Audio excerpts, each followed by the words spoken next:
7 pages, and I'm got some con crud. This is gonna be fun. So, I was thinking of titling the video, England Has Fallen, but it's a little dramatic. But seriously, whenever I go to the US and the UK to loot the populaces there, I feel like I'm in a place that's about to completely collapse. Nobody's happy, nothing works, everything's going to hell. There are 2 differences between the US and the UK, though. One, in the US, I can understand the working/service class people, when they talk. Maybe that's because I grew up in the projects in the US. I don't think I've ever been in a country where I had so much trouble understanding people than in the UK. At least everywhere else where I can't understand the local language, people switch to English. In England, supposedly that is already English. So I end up feeling like I'm having a stroke. The other difference between the US and the UK is the US believes things can get better. The UK just seems resigned to sinking into the sea. The US is fooling itself, I think, but the hope makes for a more pleasant visit. In the UK, there's a lot of whispers and looking around to make sure, no one's watching before anyone says anything. That's really not good. It may be that all the other countries I visit, and Finland here, are in just as bad a shape, but I have the advantage of not reading any news or listening to any cultural commentators from any other countries, so I get to be blissfully ignorant. And it doesn't feel like they're falling apart. Finland doesn't feel like it's falling apart. Unless I, try to access the healthcare system, in which case, yeah, it feels like it's falling apart. Anyway, when I first started going to the UK for conventions in 2011, I'd get off the plane and I'd have Manowar in my head. Hail, hail to England! Hail, hail, hail! Now, and I swear this is true and it's not a conscious decision, I got off the plane on Friday because I was going to Dragonmeet, and I've got Megadeth in my head. Feeling paranoid, true enemy or false friend. Anxiety's attacking me and my air is getting thin. Here I come again.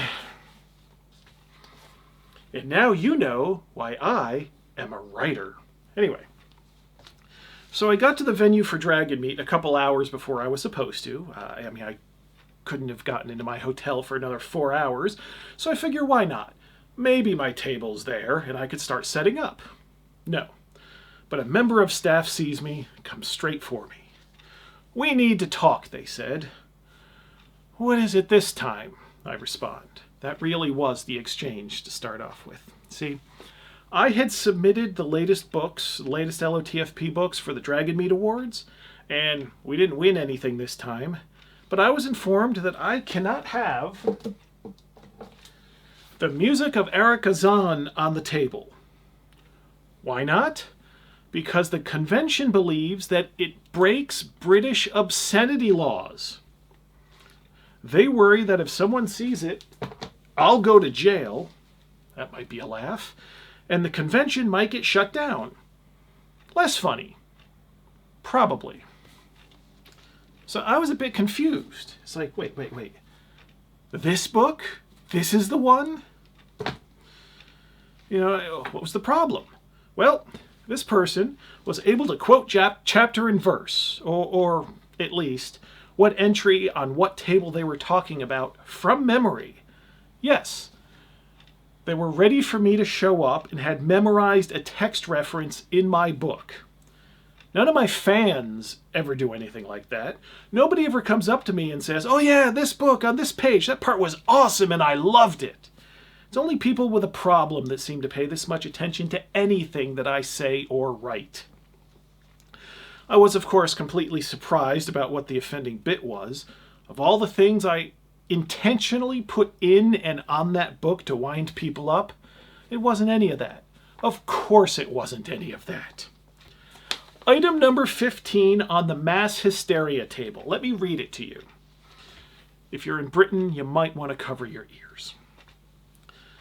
Every female present, even prepubescent and postmenopausal women, become spontaneously pregnant with the child of some random male, even prepubescent, present.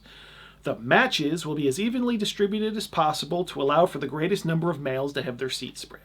Conception happens as the bard plays, and no one is aware of it, although the women will know within a month or so, of course. The pregnancies will kill those too young and too old, of course. Unquote. So, just text, no illustrations involved, involving a magical effect completely outside of real-world possibility that cannot be intentionally invoked, with no intentional targets, no physical contact involved, just a magically spontaneous poof. Quick, nobody tell the British authorities how old Mary was when God magically knocked her up with Jesus. Is anyone going to ban the Bible? Not exactly a magical effect, but what about how old that one wife of Muhammad was? That's okay? Okay. Special rules for them then. And then, later on in the day, after I set up the table, another member of staff comes by and notes that on the cover of a few of the books, quote, "The lady doesn't have any pants on." There was a moment where I think I was expected to know what they meant by that, but I was just amused. I was just thinking, yes, I am aware the lady doesn't have any pants on. I commissioned that art. But I didn't know why the person was pointing this out, but what it meant was it had to come off the table. All of the examples at that point, they had been on the table last year, and one of them has been on the table since 2014, but now can't be on the table. And I guess I can say I'm a bit proud to have things that had to be put under the table. I mean, I do make it a point to collect movies that were banned under the British video nasties laws in the 80s.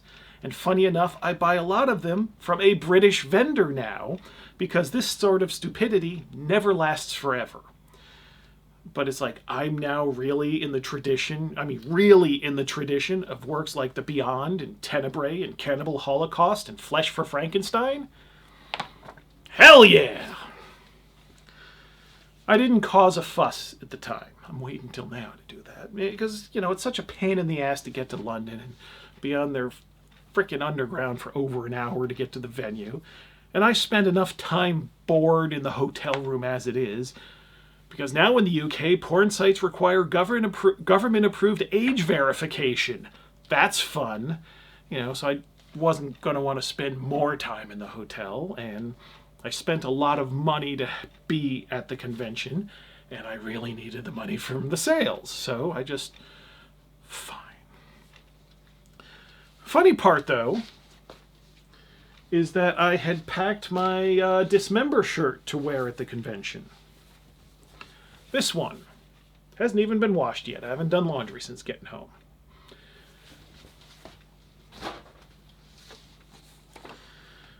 Dismember used Indecent and Obscene for the title of their second album because their first album had been seized by British customs and their distributor had to go to court to allow the album to be sold in the country. That was just a happy accident. That's just a shirt I have and sometimes wear.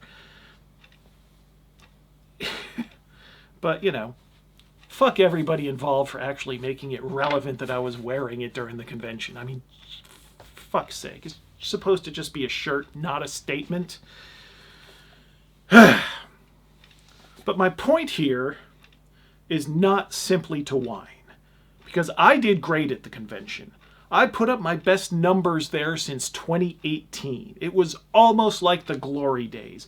Business boomed, tons of customers, new customers, old customers, customers just buying big old stacks of stuff. It was fucking great. So now I can get to my point. When I'm put in front of the people, I do great. It's been the same wherever I go for a good while now. People who don't know who I am see all the pretty books. They're curious. People who do know, they want to take advantage of having no shipping cost and, whatever deal I've got going on at the convention. But let me interrupt my point by saying something here. My banners didn't make it to the convention. And I forgot the Finnish flag I always put on the table for the foreign conventions. So I had no signage. So there were some people that stopped by, looked at the stuff, noticed that it was Lamentations, and they get that look in their eye, and they just turn and they leave. Don't like it. That's fine. Perfectly fine. I know my stuff isn't for everyone, and if you don't like it, for whatever reason, that's fine. As long as you just go try to find something you do like, and you leave me alone to connect with whoever might like my stuff. Anyway, when I'm dealing directly with people, I do great. When I deal with the industry, with institutions, that's where I run into the obstacles, difficulties, and frustrations.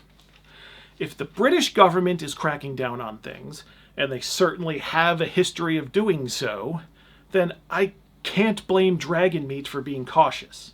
Especially the year they've stepped up into a new venue, a genuine convention center. And I bet their attendance was way up from the hotel ballrooms that they've been running in past years. They're like a real boy now. Ironically, with smaller balls. And I fucked up my comedy line. Again, that's why I'm a writer. But I found this funny. The convention center was also hosting the Squid Game experience, where you pretend you're in the Squid Games. People are signing up to participate in a slaughter simulator in the same building Dragonmeet was in. Who the fuck watches Squid Games and thinks, oh, that looks like fun. Wish it was me. Anyway. And I know a certain percentage of you out there are saying, well, what do you expect with, that this happens, doing what you do? And I hope you're right, that it's just me, but these sort of attitudes never cause problems for just the fringe weirdos.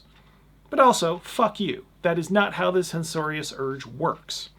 It's not about protecting anybody from anything, because RPG books can't hurt anyone, ever.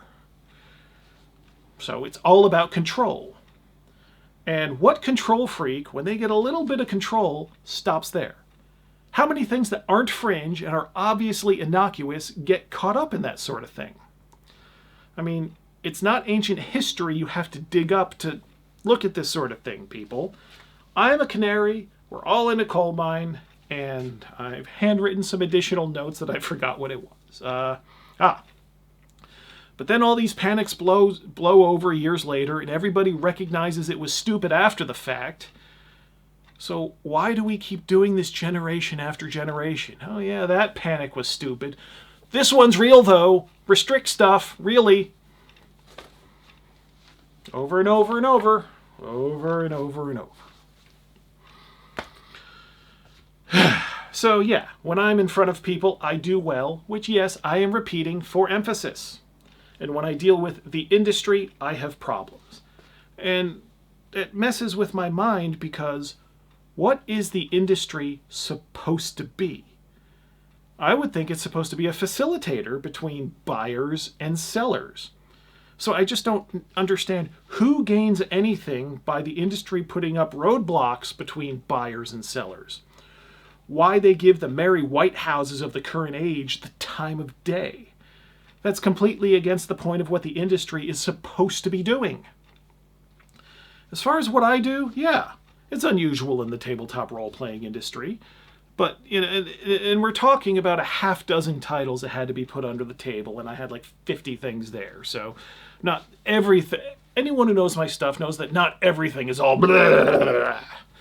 But some of it is. As far as I'm concerned, it's no different than everything else. It's just a matter of taste. Not this is the bad stuff and this is the good stuff. No. It's all the same. It's all the same morally, I think. It's just different tones of flavor of what you like. That's what's, anyway. I mean, yeah, so, but what I do is unusual in the tabletop industry, but not in fictional media as a whole. When I go to the record store, and yes, record stores still exist, you ignorant fucks, or go to Amazon, there's Cannibal Corpse, and there's Behemoth. They're on the shelf or on the same platforms. Even stuff like Burzum is everywhere. And they have the same space and the same medium and the same shops as like Taylor Swift and whoever else is popular right now. The existence of one doesn't hurt the other. It never hurts the other. Like, I went to the movies. Like, this year I saw Bring Her Back and Superman, in the same room. Different times, of course. Superman, the Boy Scout, a $225 million blockbuster featuring one of the most recognizable characters in the world, aiming at the largest possible audience. Bring Her Back, a nasty little movie featuring hardcore and graphic child abuse and torture that was so intense there were sections I couldn't even bear to look at. That was distributed internationally by a huge multinational corporation, by the way, not this tiny little indie thing that snuck into a theater. But the point is, nobody, not one single person is going to refuse to see one of those movies because the other one was allowed to exist in the space. Bookstores stock everything from children's picture books to ladies' smut stories to horror to what the fuck ever. Did you see that Lolita book? I feel uncomfortable. I'm going to swear off all reading because that exists. That's not a thing. Yet people actually do pretend that someone is going to come across a weirdo RPG as their first experience and then think all RPGs are like that. Because that's how anything works, right? Thank goodness for our protectors. So what I do, no, it's not going to be mainstream. But I don't do a damn thing that's any worse than what's already being done by things that make it through regular distribution and retail systems in other types of media. And it doesn't hurt anybody that's aiming for a more mainstream audience. That the tabletop RPG industry is more timid than other sectors is its failing, not mine. And in what I think is related matters, I've been enjoying so much not being on social media and having my brain infected with all that rot in these past months. And it's 100% rot. But spending all this time in airports and hotels by myself on this trip, well, I went to looking at the social medias to stave off my boredom. And oh my God, when you haven't seen it for a while, you realize how warped and abnormal it all is. First thing I noticed on my Instagram scrolling was how people will say whatever words in the clips, whether it's a movie clip or a comedian, reels. You can say anything, shit, piss, fuck, cunt, cocksucker, motherfucker, and tits, it'll all be in the clip. But the captions that come up, because people are expected to be scrolling without sound, the captions are censored. You can say it, but not write it. What is going on there? Funniest one was from one of those AI slop movie trivia horseshit accounts, talking about the movie The Dead Don't Die, which is a zombie movie that has big stars in it. Except the post didn't write dead or die. It was the D***, don't D***. Now, I don't know or care what the algorithm likes or doesn't these days. I mean, my turning off the comments and making likes invisible on the YouTube channel here will make sure the algorithm won't like anything I ever do. But whoever runs that account at least thought that writing out dead or die would hurt the visibility of their post. So they self-censored. Why they wanted to post about a movie they couldn't even write out the title of, I don't know, but I saw a good amount of that sort of thing in my scrolling. I mean, first everyone was expected to conform to corporate HR standards when communicating online or face the mob. Now, the algorithm, or at least the urge to appeal to it, seems to rule everybody. And there's obviously something very wrong with you if you're not self-censoring, to the point where people are doing that in private conversations in real life. Fuck that, you dumb cunts. And everything online, just scrolling through all this shit. And somebody please tell these Instagram girls they might as well open an OnlyFans. You're not fooling anyone, shaking your... Anyway. But everyone is just dying, and they're begging to be seen as relatable. They're desperate to facilitate these parasocial relationships so people will come to their concert, will sign up for their Patreon, will buy their merch, and so that they themselves feel validated. And it really is pathetic. It is so pathetic. I mean, I ended up watching a bunch of posts that I wasn't looking for. They just come up in the feed of a 50-year-old singer doing a series of meme things, trying to get likes. I'm just thinking, oh my god, this is so sad. I was following this person's career when they were fucking nobody 30 years ago. And this is what they feel they have to do to get attention now? Fuck this world. Fuck it. It just seems more than ever the vibe of everything is more homogenized. There's a pressure to conform to an ever-constricting set of norms set primarily by corporations and advertisers. Of course, being called edgy is an insult when so many people just want their entertainment and personalities so smoothed over and lubed up to slide so gently right in one's ass.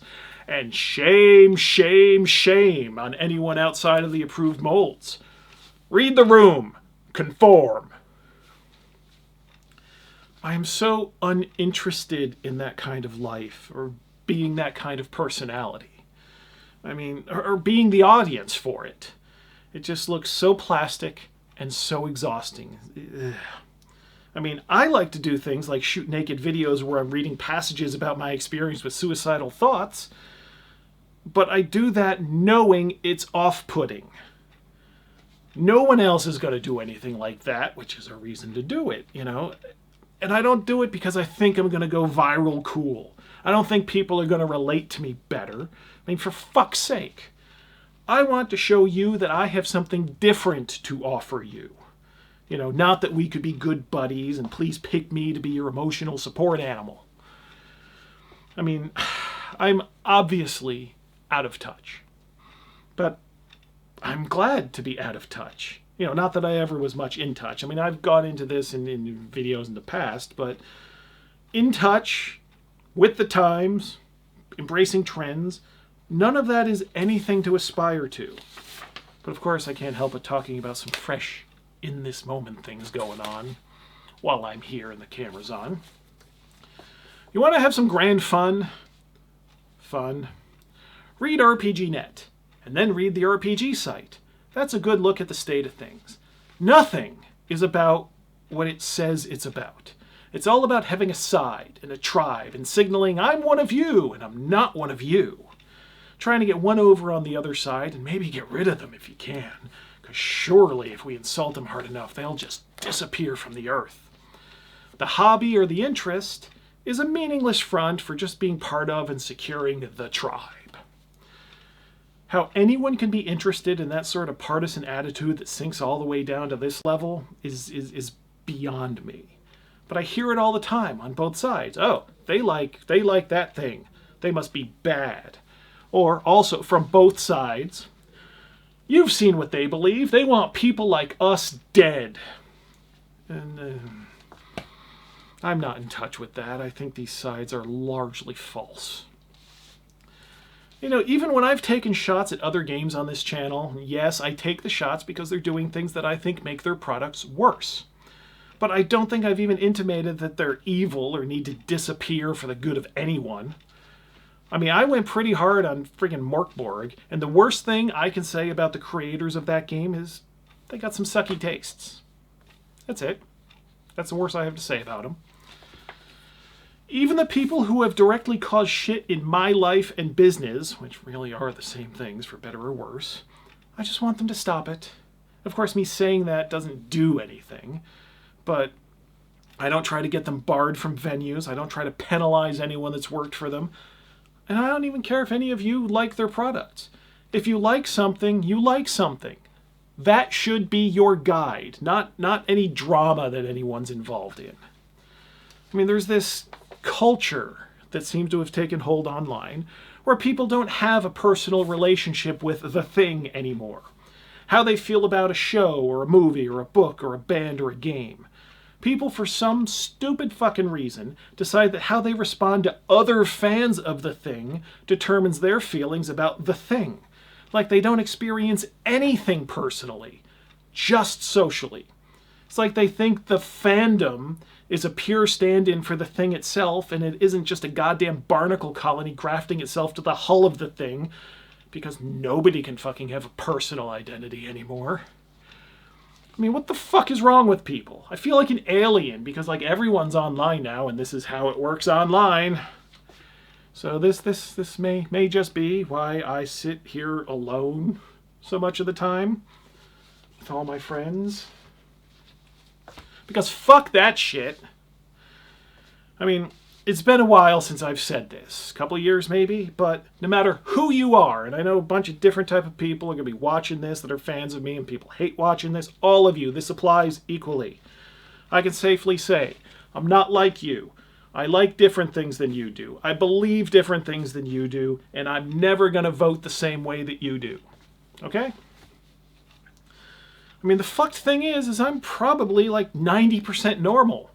Maybe even more than that. It's just that last 10% or whatever that is apparently really out there. That 10% right in the area of relatability and going along to get along. Weirdos of the world, disunite. I think the internet as a whole was just a giant mistake.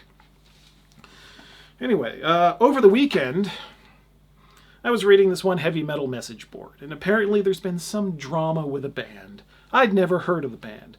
A number of people in the thread had never heard of the band. But they are apparently fairly popular on a metal scale. They're on a big metal label, Century Media Records, which has been for the past 10 years a subsidiary of Sony. And the thread shifted from talking about the band's drama to discussion about how serious metalheads on a serious metalhead message board could possibly be ignorant about a band on Century Media to the point of never having heard of the band. And so I thought, oh, okay. I didn't take part, I was just reading it, but I went and looked at Century Media's current roster. And there are generally, I'll talk about an exception in a minute, there are two kinds of bands on the label. Bands that started in the 20th century, and bands I've never heard of. So many bands I've never heard of. Oh yeah. And Blood Incantation, they're on Century Media, but I discovered them when they were on, Dark Descent Records. So I didn't discover them through Century Media, so... But the fact is, Century Media is a bigger metal label, and if you're into underground metal, Century Media is not relevant to you as far as finding new bands. They've got the legacy bands with the following that play the real metal. And then the Sony subsidiary needs acts that are popular with the kids, or what the fuck ever. Those bands, a lot of them have fuck all to do with actual metal. Yeah, I sampled a good number of them. And fuck.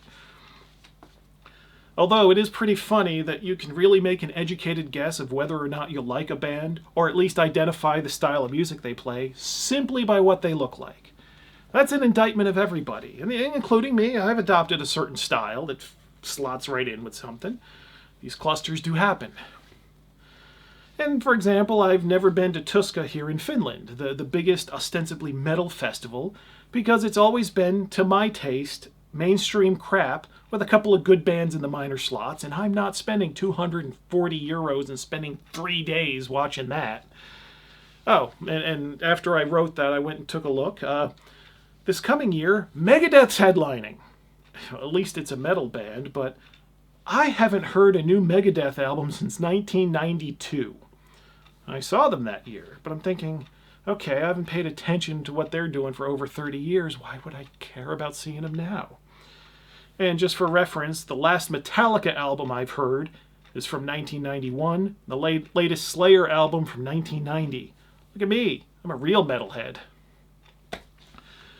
Frankly, if I go to a club and it's so big that I can't be close enough to the band to touch them while I perform, and I never do, I'm just saying I could if I was stupid. The club is too big for to me for my taste. I want to be that close watching the performance. And I can't even talk to other metalheads about stuff I like because my tastes are apparently so damn obscure. I mean, is my album for 2025 going to be from Hack's Process? Maybe Lichgate? Mausoleum Gate? Maybe Bina. They had a good album this year. But do you realize how few people, even those who are total metal freaks, have any idea of who any of those bands even are? In horror movies? I think I've seen one Conjuring movie on purpose. Saw another in the extended universe by accident. I didn't know it was connected when I went in to see it. But like, I just got a box set of Thai horror movies I'd never heard of because some Australian label had put out this package, and I thought, oh, that might be interesting, you know? And I don't know how to say this guy's name. I think he's French, so I'm going to fuck it up. But, you know, I also just got in a couple of Gene Roland movies from the 70s. That's the kind of stuff I actively go for. Stuff that's going to seem unusual and alien. And yeah, I talked about Bring Her Back earlier, and Weapons was great this year, so maybe I'm not completely out to lunch in a horror conversation with horror normies, but the current things that are in theaters isn't my focus. It's not what I care about. And books. I don't know if Garth Marenghi counts, but otherwise I don't really read current fiction at all. I've got the John Dies at the End book series, World War Z, that's 20 years old now. I've got all the Black Wings of Cthulhu, that series. I've got some Bizarro fiction. That's it for the 21st century, which might actually be a lot considering how much people actually read these days. But is any of that in touch with the current tastes? You know, most of my reading is just old. I constantly reread Lovecraft and early Clive Barker, which probably explains a hell of a lot. But, you know, H.G. Wells, Clark Ashton Smith, Machen, Lefanu, Blackwood, etc. You know, and I've read zero straight fantasy from the past 30 years. Fucking zero. I can't even imagine being interested in it. So what would it take for me to fit in? Assuming people would forget what I've done and accept some new approach. It's like, I don't know. I walk around these conventions and I don't recognize anything in what gaming people are putting out there. I mean, yeah, Lovecraft for Call of Cthulhu, but otherwise, what? I mean, most Cthulhu things, when I look at it, just seem so watered down, they might as well be, you know, plushy toys. Now, I have no idea what Dungeons & Dragons has been trying to emulate the past 25 years. Where does any of that come from? I have no idea. I mean, if it's video games, I haven't played a computer role-playing game since the early 90s. I mean, yeah. But, and then like today, like Dungeons & Dragons today, what is it up to as far as its presentation? I don't recognize. What is it trying to be? I don't know. That's maybe a generational thing. You know, I'm old. That's fine. It's better than being dead. You know, but since when is it the old people complaining about the young people being prudes? Yeah. But it's not... But it's like, it's not a matter of me not liking the present-day Dungeons & Dragons source material. I don't even know what the fuck it is. And being an out-of-touch old person, I guess, is easier, considering I was an out-of-touch teenager when being really into RPGs was, at the time, something that made you out of touch with your peers. And in my 20s, you know, I didn't have a TV for most of the 90s, so, you know, the pop culture just completely missed me.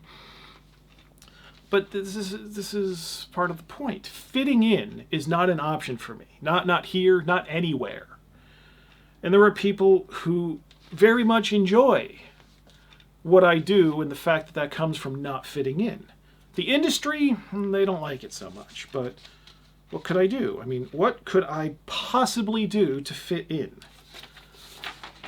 Because, for example, if I wanted to go, you know, straight Dungeons & Dragons and appeal to the Dungeons & Dragons crowd, my idea of what Dungeons & Dragons is Conan, Elric, Fafhrd and Grey Mouser, and the Dying Earth.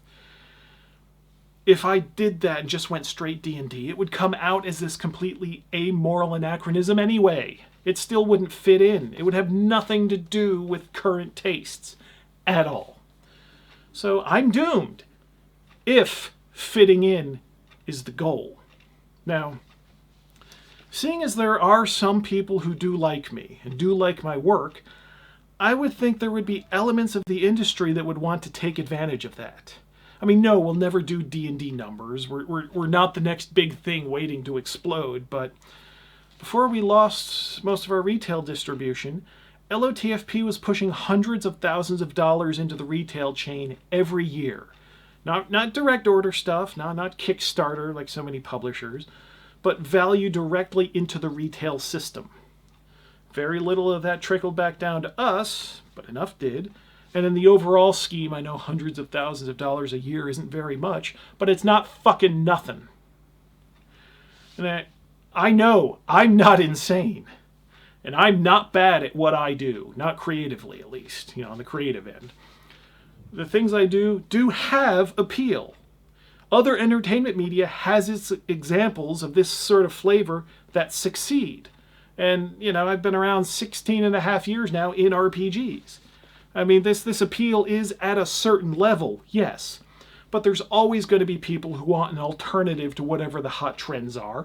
People who want, to follow something that has a different attitude than what everyone else is doing. And I can't for the life of me figure out why this industry fights that instead of facilitates it. I mean, if you want to put me in a corner so as to not scare away the normies, fine. You put this baby in the corner, but give me the fucking corner. And the important part of that is let me be me 100% there. Not have this be, this is like a rating system that's not actually supposed to, inform. That's not the purpose of the rating system that I've seen in most rating systems isn't to actually inform the consumer, but to make control easier. Don't do that. Just set up the freak corner, and you can tell, when normal people walk into your space, you say, hey, watch out for the weirdos over there. And the people wanting something different will know where to go, and the people who don't know where to avoid. And then we would all benefit. We would all benefit. Fuck. Oh. Yeah. Never let the government decide how you're allowed to think or imagine. Hell, never let anyone do it. Yeah, they'll censor you if they can and think they must. But for fuck's sake, make them do it. Never do it to yourself. Never. And that is all I have to say about that.